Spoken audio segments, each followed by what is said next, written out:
Start with the stand. The pledge to flag. I pledge allegiance to the flag of the United States of America and to the republic for which it stands, one nation, under God, indivisible, with liberty and justice for all. Jamie, do we have roll call, please?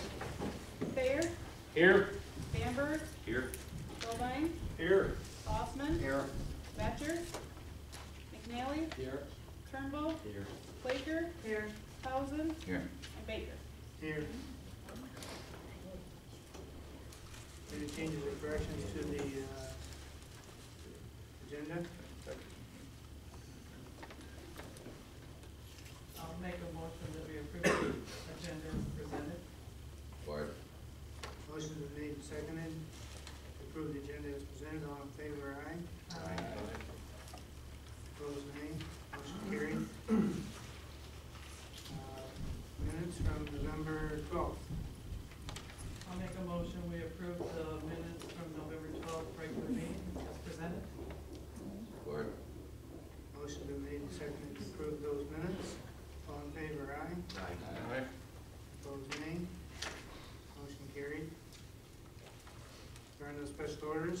There are no requests to be on the agenda. Let's open the meeting up for public comments. Any public comments? Public comments 3 times. Okay, we'll close the public comments. New business. Steve, what do we got on the Plaza? All of you can do recall, in a couple of meetings we had, this topic was discussed in closed session, that the former Carpenter Plaza had went back to the county for back taxes of $78,800. And then there was going to be an auction on it, and the board advised me not to pay $78,800 for this. But you also instructed me to keep watching the plaza. At that auction, nobody paid the back taxes of, again, $78,800. What happens after that, the county then has a second auction. It goes into a bundle. They bundle pieces of property, and if you want that particular parcel, you have to take the whole package, the whole bundle. Since we're a government entity, we can go ahead and pick out of that bundle what we want. So I told them that we would like the Carpenter Plaza if we can get that. We did get the Carpenter Plaza. We now own the Carpenter Plaza. And we got it for $10 for a deed transfer. And the old original owner paid $335,000 for that in 2005. We got a letter from the county, from Tim Novak. Rose got it and forwarded on to me. We have a quitclaim deed here for that property. Right now it is in Bridgeport Charter Township's name. And Rose and I discussed getting a hold of the attorney and seeing what the next step would be to get it into the DDA name. And I suggested we hold off and not talk to the attorney. I called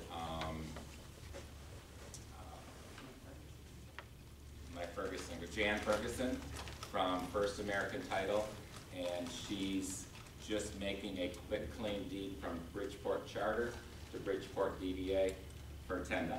So we now own that property for $20. Steve? Yes. Just a point of clarification.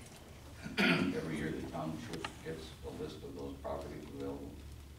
And then the township board either rejects them all or picks one that they want or one that they want.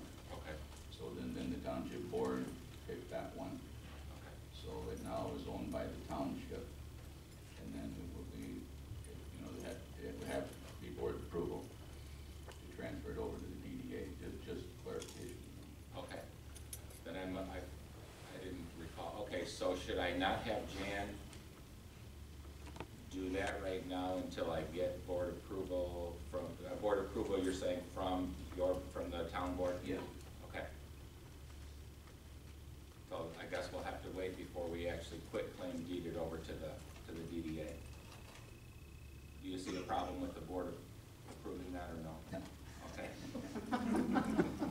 No, it's just a matter of we have to go through the Okay, process. yep, the formality.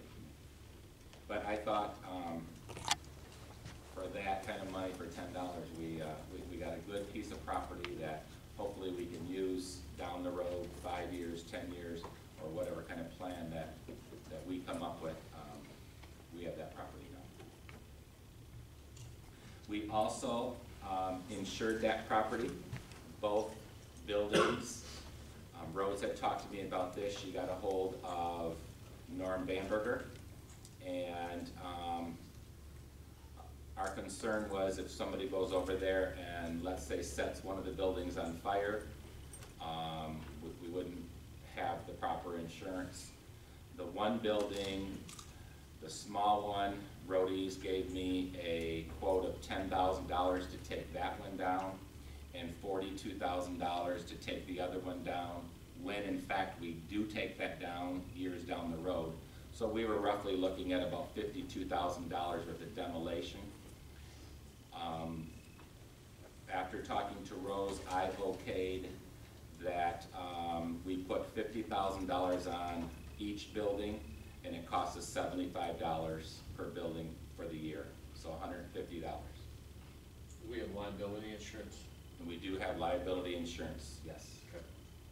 So we have liability insurance. If the buildings burn down, whatever, we're gonna receive $50,000 on each building. Okay. Thanks for the update on those. Thanks, Steve. We need to bring your attention once again about the function, December 17th, right here at noon. Provided by Steve Dovis. All of you should have got an email on that from Tracy, and if we need an RSVP by this Friday, which I believe is the 12th. So I know the town board, the DDA board, and the employees, Tracy sent something out. So if we could get the RSVP no later than 5 o'clock, if you could get it to Tracy by this Friday. Okay, so RSVP, please. And the next item on the agenda is the 2015 meeting schedule.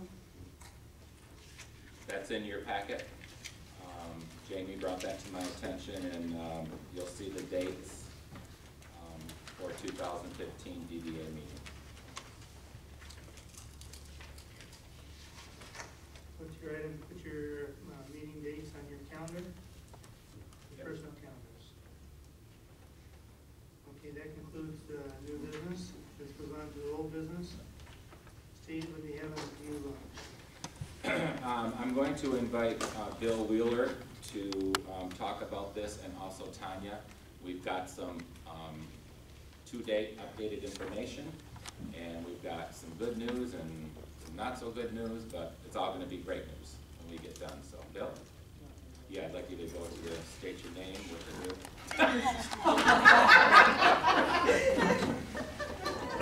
I gotta work with that guy. Oh, yeah. Well, we got some news on the canoe launches that I wanted to share with you since we kind of partnered in this little venture. Last week, the DNR Trust Fund Committee met, and they gave us good news and they gave us some not so good news.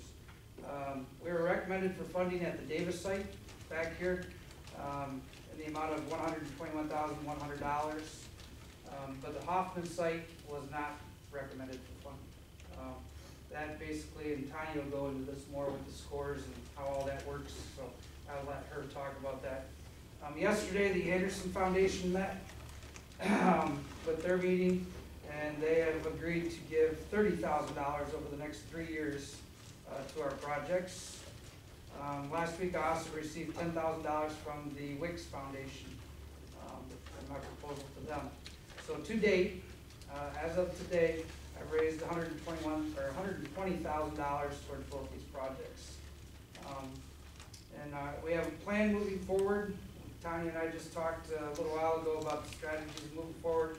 Our plan is to go ahead and do both sites.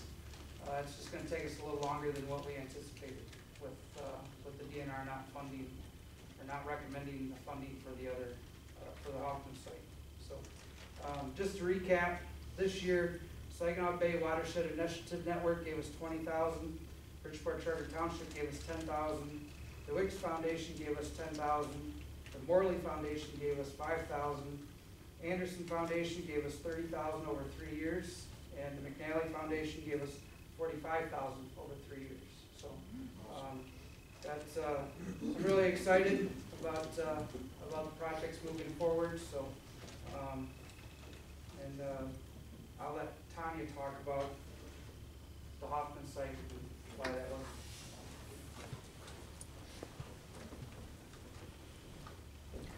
So basically with DNR grants, I've got the list here of all the projects that were submitted and how they scored. And when I'm done, if you guys want to look at this, I'll pass it, you can look at it. But basically, out of the highest scoring grant received 435 points. Your Davis site received 400. The Hoffman site received 370. The difference in the two projects scoring is that the Davis site falls in what they call an urban district, and the Hoffman site doesn't. So that's the 30-point difference between the two. That's not something that we can do anything about because you either get them or you don't, based on where the project site falls. So they basically funded everything through 380 points. So into the second page, when you look at this, it'll be everything with a check mark that was funded down through 380. So of course, the Davis site at 400 was in that, and the Hoffman site at 370 was not. They also funded everything that requested $50,000 in grant money or less. So that totaled about $800,000. In total, they funded about $6.4 million in improvements. The way this has worked over the past few years, last year they funded everything 360 points and above. The year before that was about 340 and above. I think before that it was 310, 290. But each year this trust fund, it's reached its cap. And so now there are less funds to give out. They used to give out somewhere around 10, 15 million a year. Now they're down to, originally it was 4.5 million, and then in their fund balance and projects that have been turned back, they bumped that up to 6.4. So last year I believe it was 7.8.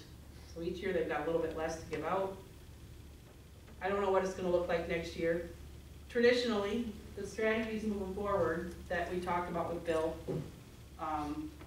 one is that you can move forward and pay for it outright without the grant. Second is that you reapply for the grant. Either way, you have the option to keep the project as it is, raise more money, or reduce the scope. If we go for the grant again, my suggestion would be that we ask for $50,000 or less out of the grant funds. For the past 10 years, plus or minus or more, they have funded every project on the list, regardless of score, that's $50,000 or less. So I can't say with 100% certainty that they'll do that again next year, but history has shown that everything $50,000 or less has been funded. So I think Bill's done a good job of raising money, and I think that is probably the strategy we're going to look at, but that's, I think, where it's at. Questions? What's the total cost of the pole? The Davis site was 173, so the grant amount on that is about 121.1. And Hoffman site originally was 76.6. We had a concrete ramp. In the middle of that, we changed it to a floating ramp, and so I think the total cost was 123. 121.2. So you're short. So you're looking at 290, 300 total. And Short about You were, Yeah. yeah, 50 to 60, Yep. yeah. yep, right, We would to be- do it without the grant, We would be just above there, then we got the $50,000. We figured we'd be about $10,000 short, once we can get that $50,000 grant. Well, so good news, not so good news, but not horribly bad news, I think. Not devastating, we can work. Not devastating, oh my gosh, we didn't get anything, what's that girl doing for us? Yeah. Yeah, So, you're right. No. My son is good. Really? Really. So, any more questions? Any more in the canoe launch? we were to build a house out by there, would they qualify then? You can try, or get flooded a time or two. Listed underwater. Put in a swimming pool. Okay, let's move on to the Great Lakes Discovery Center. Only thing I'm waiting on that, I've talked to Jason a few times since our last meeting. The manager that has been assigned to that job has still not got back with him on the last thing that Spicer's did a couple months ago as far as Staking the south Staking line and- every 100 foot. yeah. So, I'm just waiting, once the manager gets that back, make sure there's no encroachments or anything like that, and he gets a clear blue, we're all ready to go. He's already got it on the docket for closing, First American Title Company. We're just waiting for the manager of that, project to get him the information.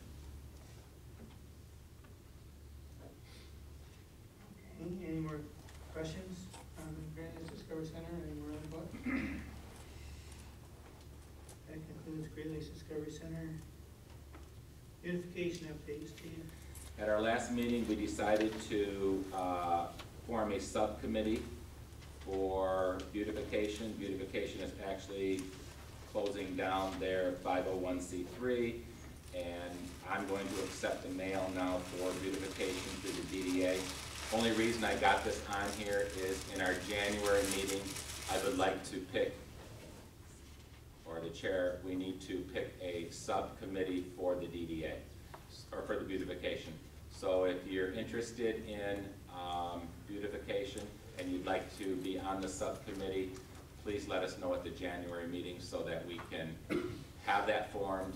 I believe John and Louise Davis would still like to be actively involved, and Karen would like to be actively involved in that, but I'd like a few board members from the DDA to be on that subcommittee also. So just wanted to have you start thinking in your mind if that would be something that you would like to undertake for 2015. Okay, so for beautification, Yes, sir. take a look at your busy schedule and see if you'd like to serve on the beautification subcommittee. That concludes beautification. Review of 4422 Williamson. We have a couple extras left. I'll leave them up here. Yeah, I'm gonna call you back up.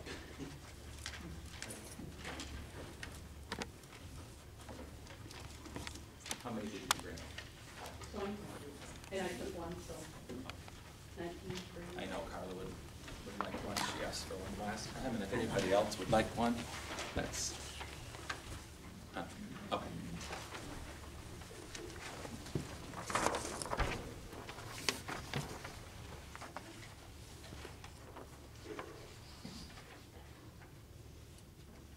At our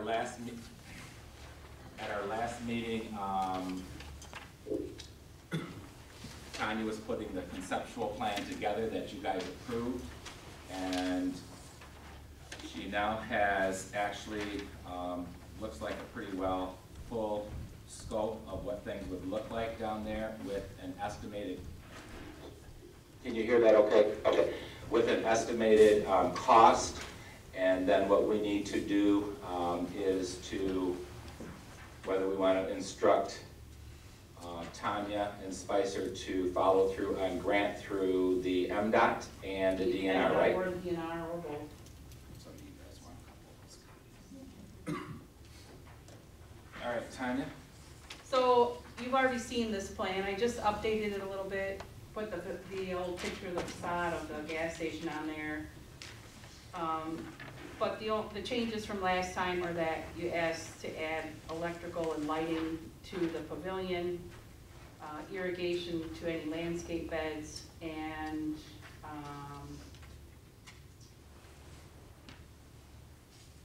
thought there was one more, but that might be it. I think those are the changes. And so, I think we also talked about adding decorative lights.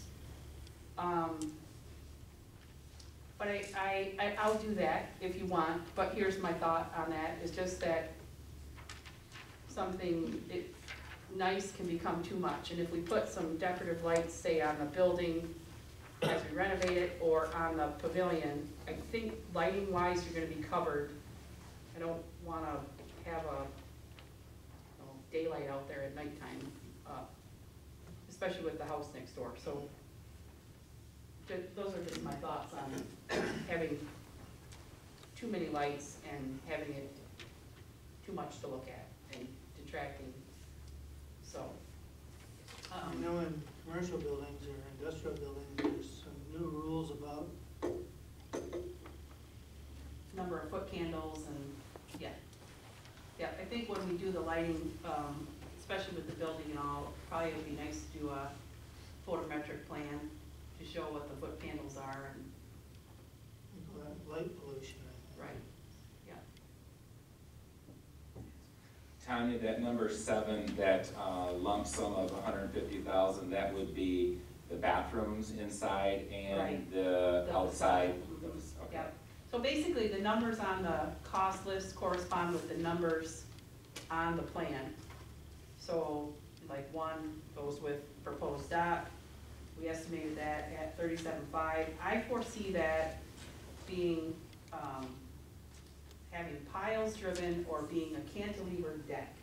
It's probably gonna cost, because of the river fluctuation, and so if the river comes up and it has, a tree within the floating, you wanna make sure that that structure's gonna be strong enough so that whatever hits it doesn't take it out.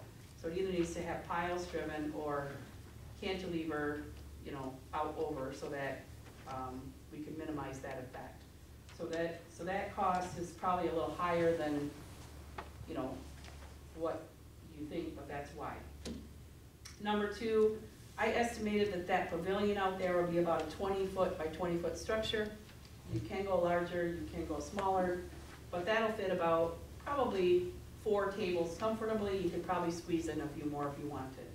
So I added, and that would have a concrete floor, electrical wiring to it, lights underneath so you could see, and then outlets so that if you wanted to hold an event down there, you'd have a place to plug in some crock pots or whatever. Picnic tables, and then a couple of grills. 3 would be removing an existing building in the rear, which is the garage now. 4 is just some landscaping, and real general on landscaping right now. We talked about, adding some arborvitaes or some type of screening plant between that property and the residential to the west. And so, and we probably could do a little bit more in there as well. Number 5 is stone columns of decorative fence. We would just continue that along the front and then just turn it back along the one side and tie it into the existing fence. We remove the existing planter boxes out front, number 6. Number 7, restoration of the gas station with facade. I think to renovate that building, we're looking at about $150,000. What I didn't include in that cost is any memorabilia, because I have no idea what that's gonna cost. And Carl Heyman had said that he might have some to donate, so that, that's the unknown cost right now. And essentially, if you want something and it's too much, you're probably not gonna do it. If you can get it for a reasonable cost, memorabilia might be something to do. Concrete path, estimated about 1,000 square feet. We're at about 6 foot wide on that path, and we're about $6,000. That existing manhole out there, really, we're just gonna paint it and make it look a little bit nicer than it does right now, and maybe landscape around it.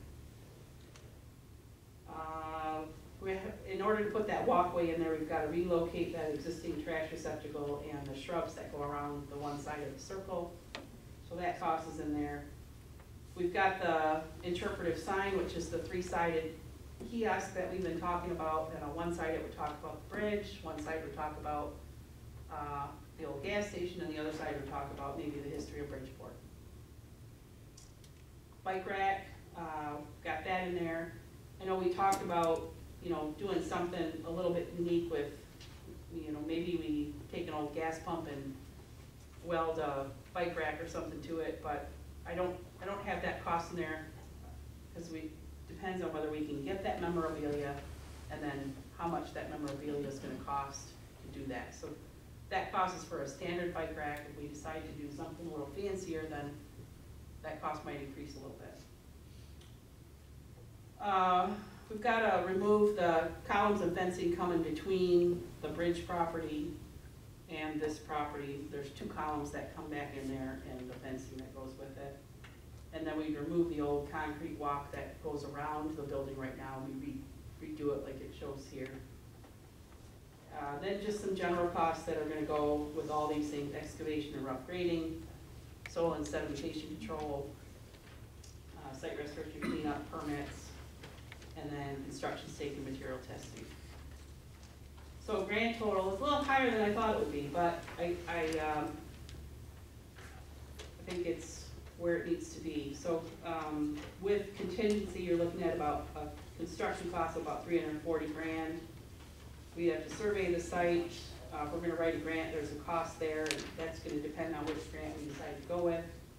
And then you've got your engineering costs. So your total is about $396,000 in improvements. The major part of that is the restoration of that building.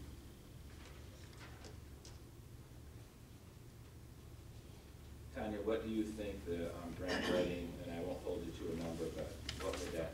If we do the DNR grant, we're probably looking at about $3,500. Okay. If we do the MDOT grant, probably, I don't know, 6 or 7. Those take a little more upfront work. 6,000 or 7,000. Yeah. And if we do both? If you do both, I don't know. We'll probably cut that down a little bit. It wouldn't be 10, maybe it'd be 9 or so. Let's go back to your landscaping line item. It just, I mean, we still have to do the same amount of work to do Right. both grants. I'm They just both seeing if are we do both, online. the discount make 50%, so.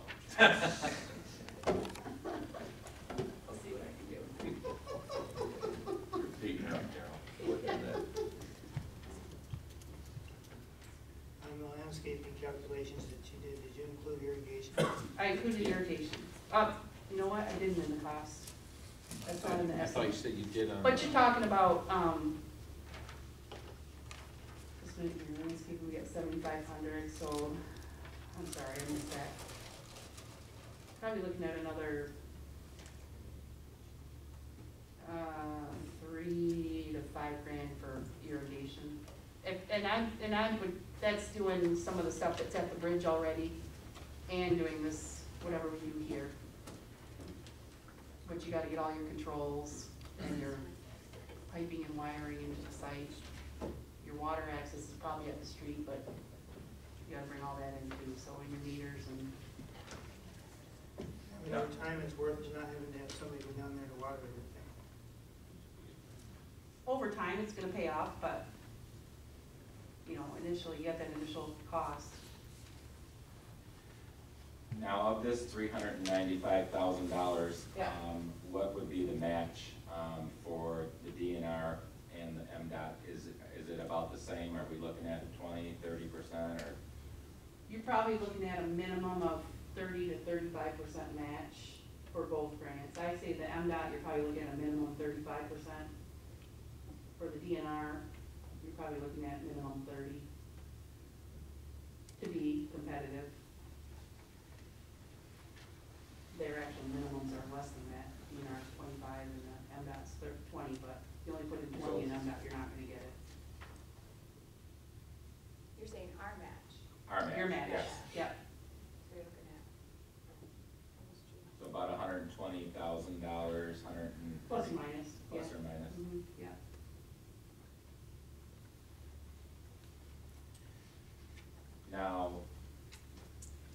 those funds, or those, funds that Bill just received with, like, the McNally Foundation, would that be somebody that we would hit up on for a project like this too, to get those funds?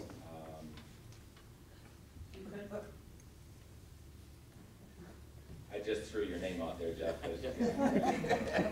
But I I mean, wouldn't count on that. what's that? I say I wouldn't necessarily count on that.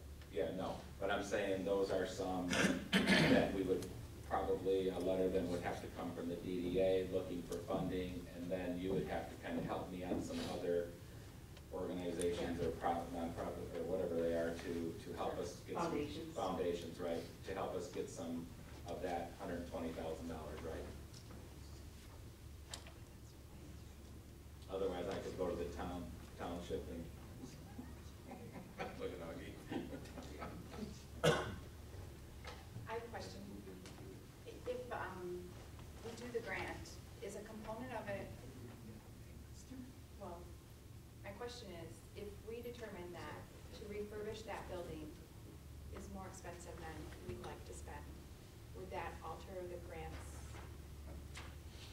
Once the after grant's it was awarded, submitted? once the grant is awarded, the amount that they award you is the amount that you get. It's rare that they would go back and get more. Well, not more, but I mean, you can't lose any of it if you. No, you won't lose any of it. A lot of times what happens with the DNR, the MDOT, you might lose it. They'll pretty much, whatever your project is in the end, that's the amount that they'll account for, and whatever you don't spend will just go back into their coffer. The DNR is appropriated through legislation. And so what you get, we did it on the Anderson project when we had that. We had a $500,000 grant, and when all was said and done, I think Eric had about $40,000, $45,000, $50,000 in grant money left over. We did a change of scope, we added the pavilion out there, so he was able to spend that extra money and do some more out there. Okay. But we wouldn't be breaking any rules if the initial plan is changed. No, You know what I'm saying? no. As long as once the grant's awarded, you stick with the same general scope of work, you're okay. But if you change from 1,000 square feet to 900, not a big deal. So in that 150, I apologize because I wasn't here for that line item, is a lot of that required because it's an older building? Like, do you feel that if we didn't preserve that building, we would save considerable amount of money? We wouldn't get a grant. Right. Well, the MDOT grant would be the one to go after for historic preservation of that building. The DNR grant, I mean, if you wanted to turn it into a restroom, I don't think they'd care less whether you would preserve it historically or not. So, yeah, if you didn't preserve that building and you just tore it down, you would save a significant amount of money. But I know the public Right, I was interested in that. is interested in preserving it. But we wouldn't get a grant from the. You wouldn't get the grant from MDOT to do that, then you'd probably have to go up to the DNR grant.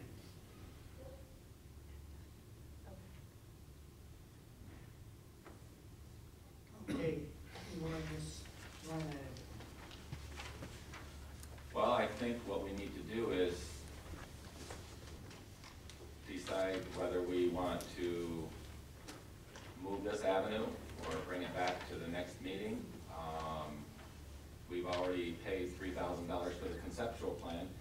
To move it forward, then you're probably saying you want the board to vote whether or not to go ahead and start writing a grant, right? If you want to write a grant to the DNR, the grants are due April 1st. If we back that up a little bit, the Township Board or and the DDA Board probably would have to take action on that. So if we back it up to the town board, I think you're in the first or second week of the month. So then the DDA has to act on that in February. And so, and then we've got to get started on pulling everything together. So, I mean, we're almost to Christmas, so we're looking at January to pull everything together so that you can act on it in mid-February. So April 1st seems like a long time, but it's not when you back everything into it. if we're gonna write a grant and submit it this year, if it's a DNR grant, we need to think about that today. If it's gonna be an MDOT grant, they have a rolling deadline, so you can really submit it any time of the year. When do you have to have the funds available? You have to have the funds available, when the project is awarded. So they'll put out, what will happen is April 1st, the grant would be due, this is with the DNR. They wouldn't decide on it till December of 2015, and then around about March or April of 2016, you would get a grant agreement, and that, at that time, you would need to have your funds in place. You're looking at about a year, year and a half.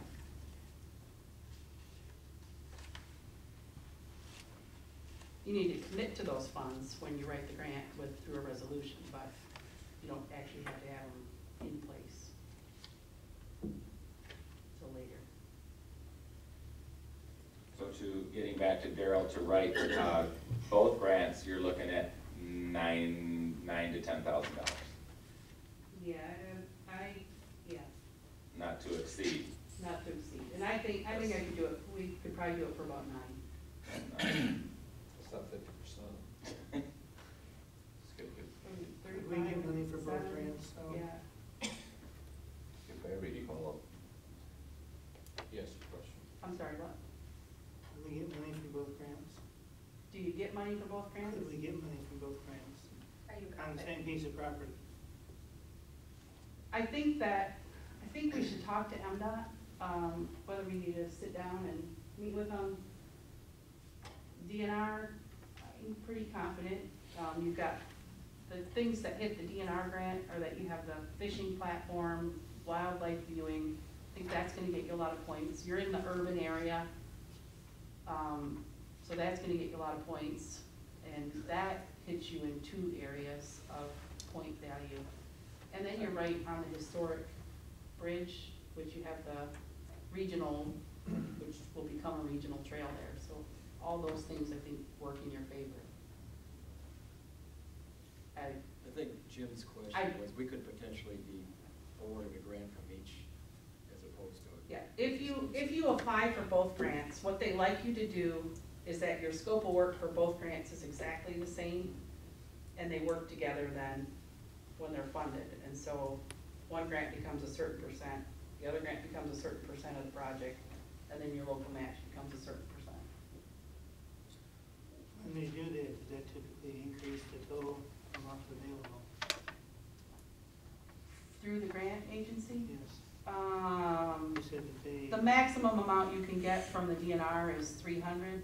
MDOT has no maximum. But I'm not sure if I'm answering your question. Did you get a DNR grant and an MDOT grant, both? Yes, you could, potentially. But it would still cost us basically the same amount. We have to match 30 to 35%, right? Probably, yep. And then the other 2 could be the other 70-ish percent.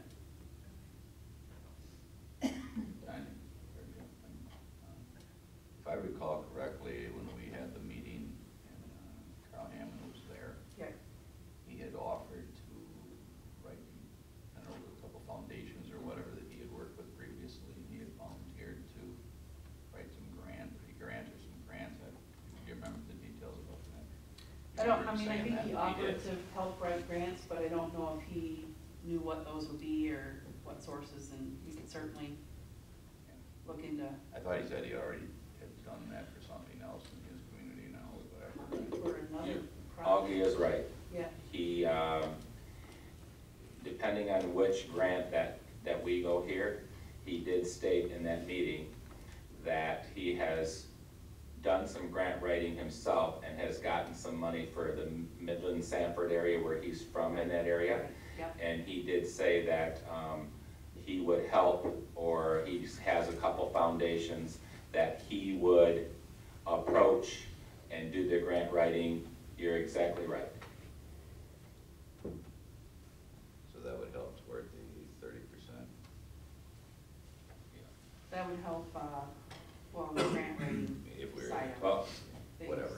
yeah, I'm thinking that if you wrote this grant, one or the other or both, then we would use him and myself and your assistants to go out like what Bill did after the other foundations and try and get that money. And just out of curiosity, are you leaning towards both? Or if you, with your experience on writing the grants and that, are you gonna choose one or the other? What's your thought right now? My thought is that you need to do both, because I think that the MDOT one is gonna hit the building in the right way, but I don't think MDOT is gonna wanna fund the rest of the project. They're gonna wanna just fund that old gas station historic preservation piece. I could be wrong, I mean, we could ask them and see what happens. The DNR, on the other hand, they might fund the whole thing, but they're gonna care less about the historic preservation piece. But, you know, they do fund restrooms and all the other stuff. So to put a restroom into a, old gas station field, or, you know, preserve that building, I don't think it's out of the realm. But you're feeling do both. I feel both. I feel either the DNR or either the MDOT and the DNR. And I think doing the MDOT and DNR, you know, the MDOT just gonna help you out match-wise. Because you can use the MDOT one to match the DNR. What's the structural integrity of that building and the roof? I don't know the answer to that. It hasn't been evaluated yet for that. But I don't know if Harrington redid the roof when he did his improvements. I don't know. I mean, that I could ask Ron downstairs. He might know.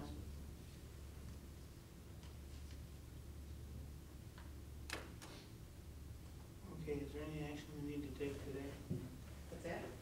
You need a motion, right? The action that we need today is whether or not you want Tanya to follow through and write the grant to the DNR and to MDOT, not exceeding $9,000.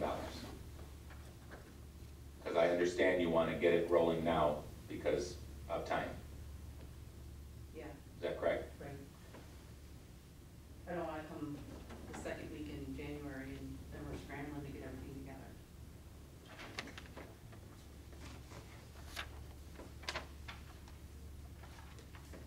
So we would need a motion and then discussion, and then I would have Jamie do a roll call on this. I'll make a motion to waive for spending up to $9,000 for the grant studies or grant, MDOT and DNR. yeah, and that, Support. Okay, motion is made and seconded. Any further discussion? Roll call vote, please. Barry, you have it? I just want to say, I think this is a good project right in the middle of town like that. It's going to brighten up the whole area. I think positive. Okay.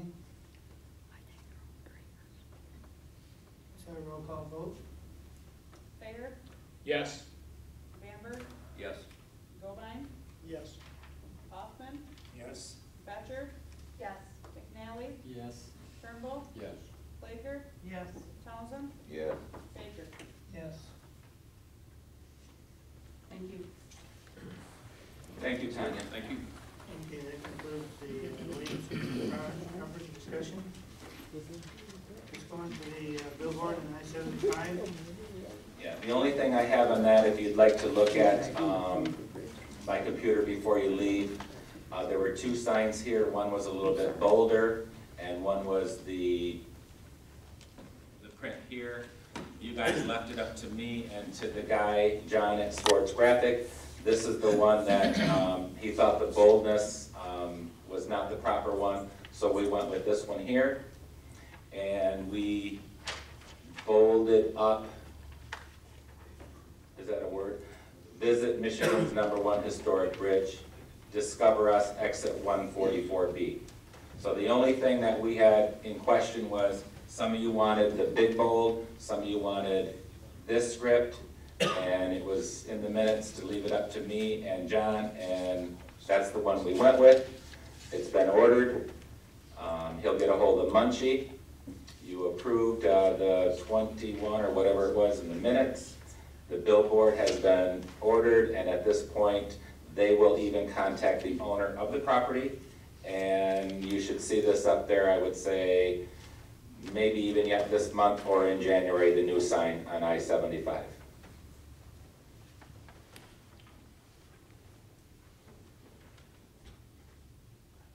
Any questions on that?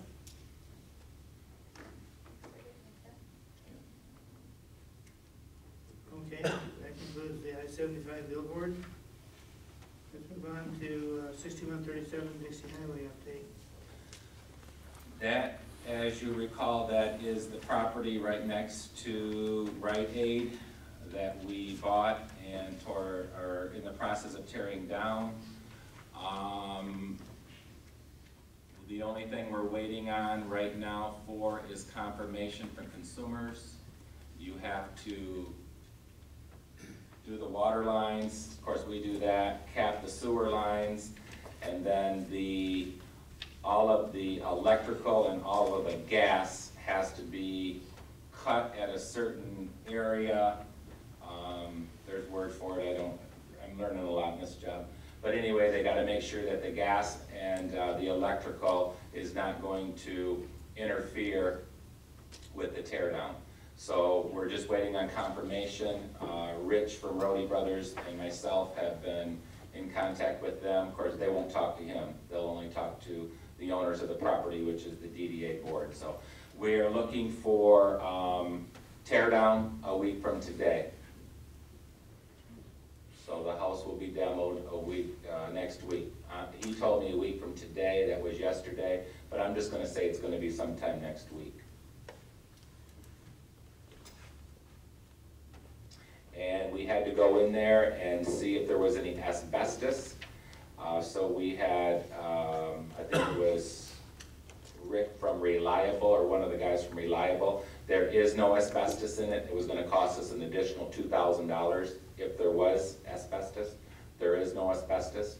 So what you guys approved, $7,225, is what is going to be, minus anything that they might be able to take out of there, but he didn't think anything at all. So it's gonna be $72.25. There was a car up back there, an older Studebaker. It's sitting on a newer frame, so it's not even on the same frame that a Studebaker when that car was bought or whatever. So it is a newer frame that some big truck, some dually truck would use. I got a hold of Nate Gobine at Gobine's, and he went over and got the car for us. We might be able to scrap it out a little bit. There's been some people say if you put it on eBay, somebody might be looking for some parts or something. Right now, Nate called me last week. He was out ill for a couple days, but he has the car over at Ron's, wherever you guys store cars, and he got it out of there, and so that's just sitting there, and we're gonna decide whether or not what we're gonna do with that. Whether it's worth $200 or what, really not sure. But we did get it out of there, in case we hit the lotto. But I don't think so. You have somebody that can put it up on eBay? I'm gonna do something. I'm gonna wait to hear from Nate and see whether, like I said, it's pretty trashed. Other than that, I have nothing to report on that other than the building's going down next week. Okay. Any further discussion on a 6137 Dixie Highway? Okay, that concludes that. Line item? Mr. Chairman, Yes. are we gonna act on the schedule for 2015 today? Meeting I schedule? think we should, because there's a meeting scheduled for January. Well, yeah, and also the November meeting is spring out, the 11th, and that's Veterans Day.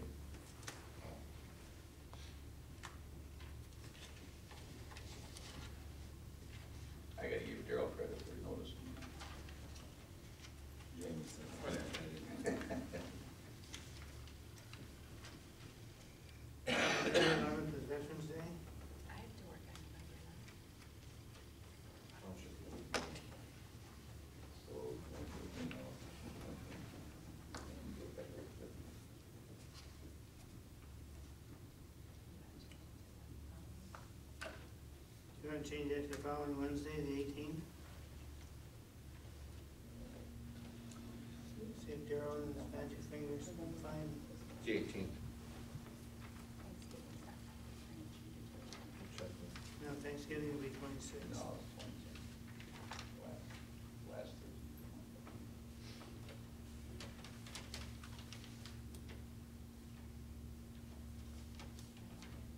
We need a motion to move the November 11th to the 18th. Well, we just approve the schedule with amending the November. Expand your motion. Okay, I make a motion that we accept the schedule for 2015 as presented with an amendment for November 11th to be changed to the 18th. Second. Motion been made and seconded. Any further discussion on that? All in favor, aye? Aye. Opposed, nay. Motion carried. Thank you, Augie.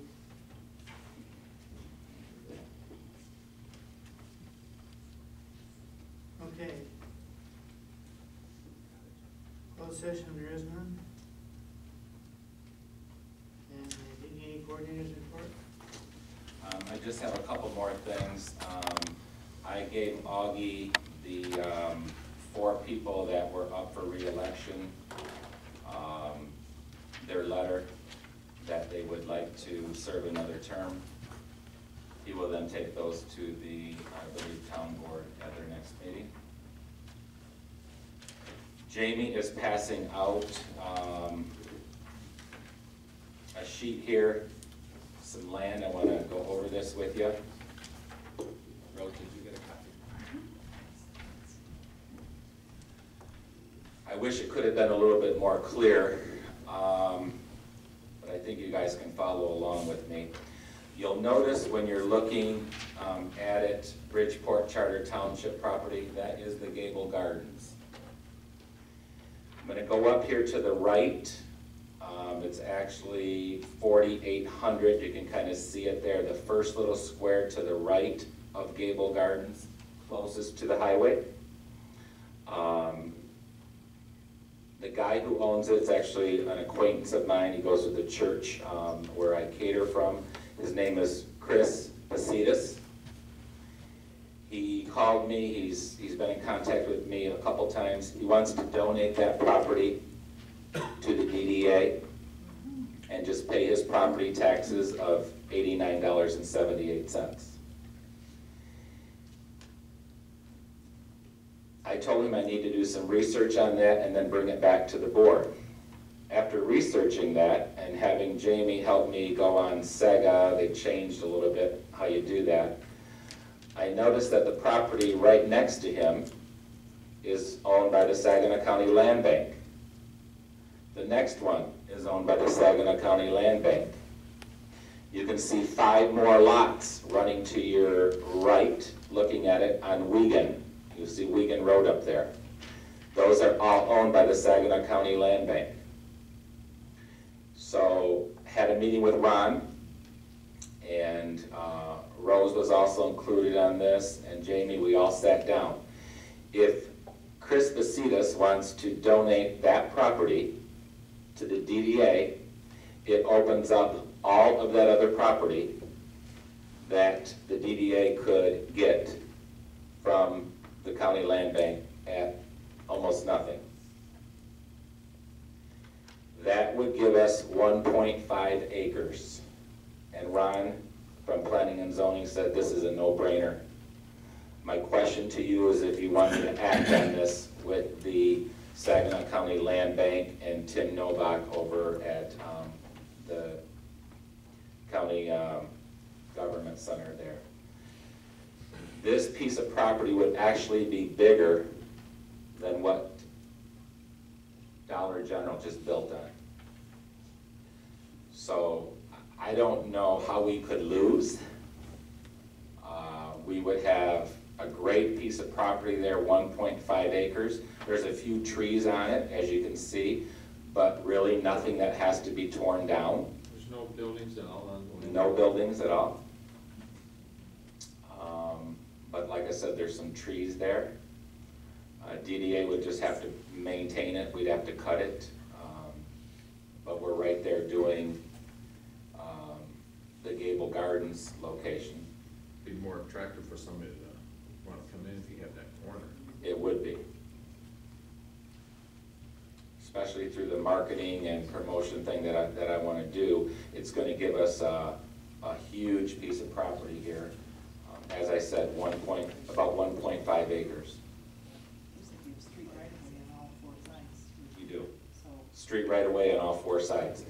With Chris donating this piece of property to us, this actually opens up probably a good scenario. If he still kept that property, it would be useless to us, to that lot or whatever. So he's the only one right there that is hindering anything. But with him wanting to donate it, I really feel that the board should give me the permission to follow through on this and try and get these land parcels from Saginaw County Land Bank.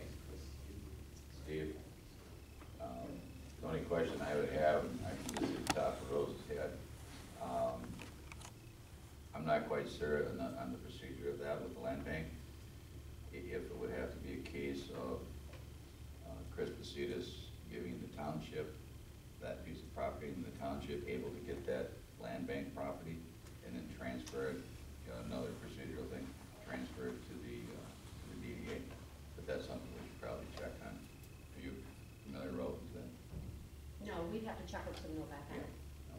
Yeah, and we talked to Tim a little bit, and I've talked to Tim a little bit, and then is it Tom Miller? Tom Miller is on vacation until the 15th of this month. He's with the Saginaw County Land Bank. So whether the land bank can deed it over to the DDA, or what you're saying, Augie, deed it to the township, and then we go that way. Whatever way that we do it, I want to do it the right way, just like the Carpenter Plaza. But it would be a really nice piece of property that the DDA would own and probably could put something nice there for future development. Yeah, my only thought would be if Chris gives it to the DDA, then the township doesn't own it, then would we still be able to get the land bank property on that? I'm not sure how that works. I don't know, but those are questions that we can ask Tim and ask Tom Miller from the land bank. Right, just for clarification, Tim Novak is the treasurer at the county, and then Tom Miller being with the land bank, and Tom being on vacation. So Tim is asking if we work through Tom, but he does not see an issue with that at all, so we'll be okay. So I guess my question is would you like me to follow through and try and acquire all this property? No-brainer. I'll make a motion to have the director follow through on the properties on Dixie Highway and Wigan. Support, second, whatever. Motion been made and seconded. Any further discussion? Roll call vote. Bayer, Yes. Bamber, Yes. Gilbine, Yes. Hoffman, Yes. Badger, Yes. McNally, Yes. Turnbull, Yes. Plager, yes. Townsend, Yes. Baker. Yes.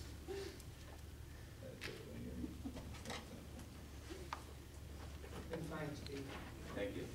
The last thing I have on my list is I want all of you to take a look at the lights down at the bridge. Ben and her guys have done a great job. It's not exactly the way we wanted it, but she didn't have a bucket truck, and there were the heights and stuff like that. I wanted to kind of look like a little winter wonderland with the snowflakes. We do have 2 snowflakes on each side. They're lit up, they look really nice.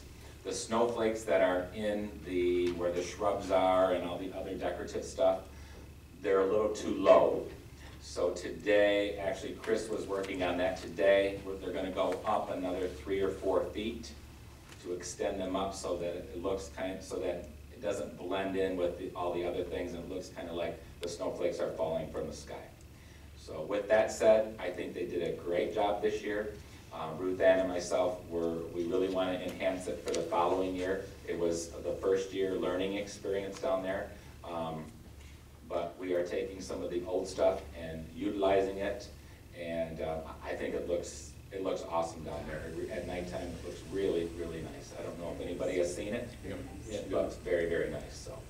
And that's all I have. Is there a spotlight on the reed? There was supposed to be, there's one every year. I guess I didn't notice that. Well, I came through there, state turn on the Dixie, it didn't appear to be one. Okay. And I couldn't tell if it was because the lights in front of it, I'll check with Ruth Ann. I know last night when I left here, I went down there and we had no lights. I mean, absolutely none.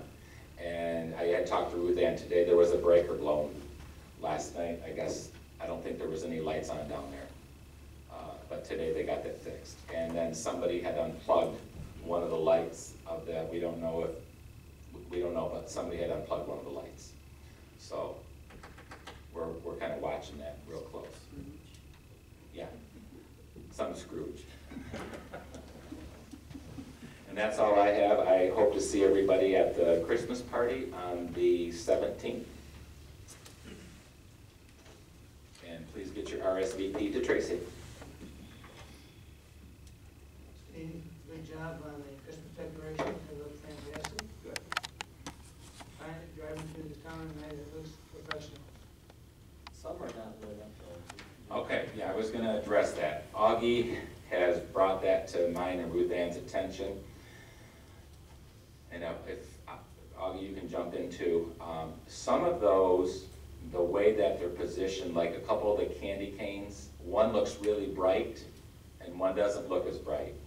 It's the way that you're looking at it from like a front or a back. So if it's not real bright, it's because it's turned the other way and it's the back side.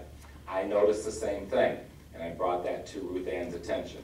The one right out here, sometimes it's on, sometimes it's not on. There were 3 or 4 down the road that were not working either. So Ruth Ann says that those are on a, help me Augie, photocell from photocell from consumers. When their light goes on, then that's when those are supposed to go on. I'm not so sold yet on what if that's the problem or not. Okay. It's pretty dark at 6:30 in the morning. I know. And the other thing Ruth Ann said is that some of them that are on that are a little bit lighter is because the light's shining down from the photocell, and that's right there. So you'll get some, but there are about 4 of them that are not working. And I like the light bulbs too, by the way, with the blue lights around. yeah. Looks very nice. Is that kind of what Ruth Ann told us, Augie? I mean, pretty much? Pretty much. Okay. But I guess I'm. I still think there's some that aren't working. I would disagree with her, because if you go, what Jeff was saying, especially if you go down that edge of town, you'll see some that there is, and it's dark, No lights. and there's no Yeah, lights. they're like they're unplugged. Yeah, Okay. there's no power. And there is no power, that's a consumer's issue, about consumers so home fixing. Yeah, Sam had told me that when they talked to me. We just gotta make the phone call. Somebody's gotta make Oh. that phone call. You get to make that. Guess who gets? So you talked to Sam then after our conversation with Ruth Ann and stuff, and what do you mean there's no power? What did Sam, There's probably something wrong with the plug or something, and that's. with the photocell? And that's consumers. Okay. No, the that's plug. photocell. Oh, it's the plug. Okay, It's called a receptacle. okay. A receptacle or whatever cell, we'll get the cell taken care of. Plug is the thing you hold in your hand and push in. Receptacle is the thing you. Don't just do Plug receiver. Whatever it is to get power to it. Don't have power. I Okay. agree with Jeff. It's gotta have power. Steve, you're hereby directed to make the call. Thank you. I was wrong about the 12-volt batteries up to one. But yeah, no, thanks, Jeff. We've been watching a couple of them, and there are some that are not working. And I told her that if they're not working, that we should find out why, whether it's and ship them back, or I can call the company and say, we've got a couple bad ones, they need to replace them, so. This Christmas. Thank you, Daryl. Yes, sir. Okay, Just catching up. DDA member comments. Roberta? I'm sorry. We were gonna put a thank you out on the Bridgeport website to McLeod's for the wreath. I haven't seen that go through. Because I haven't done it yet. Okay, can you do that for us? Did they take care of it before Christmas? I will. We were gonna add the fire department to that. Yes, we were. You were? You were. Yes, we were gonna let you do that. The only other comments I have is I think we've had a good year. We got a lot done, and I'm really excited about that, and to wish everybody a Merry Christmas. Thank you. Eugene? Lights do look good, I had several comments on it, so everything's looking good. And this was a better year. I mean, I think we did a lot, and we wish everybody Merry Christmas. Augie? Yeah, I also think everything's, a lot of things are headed in the right direction. Hopefully next year we're gonna be able to accomplish a lot more things than the year after that, and the year after that. And Merry Christmas to anybody that I may not see at the next board meeting. Most of you are there. That's it. Daryl? What comment? Just one more thing on the lights, if you've gone by the Historical Association, that really looks sharp too, in the dark with all those lights on, so. It's much more Christmassy this year. Would your wife agree? I've noticed that through the township, it seems to be there's more lights on. That's all. Thanks, Tim. Really, I like to see positive things, and I think that this year's all positive and moving forward. Merry Christmas, and Happy New Year. John? Well, I agree with Ron. I think it's, the town is great. We'll hear a lot of complaints and so on. That's good. And Merry Christmas. Mary? I'm like Al Castle, I'm with you, you know. Merry Christmas. Or with you. Yeah. I have one comment. Effective yesterday, I'm officially a grandfather. Congratulations. My status is got up with my hair.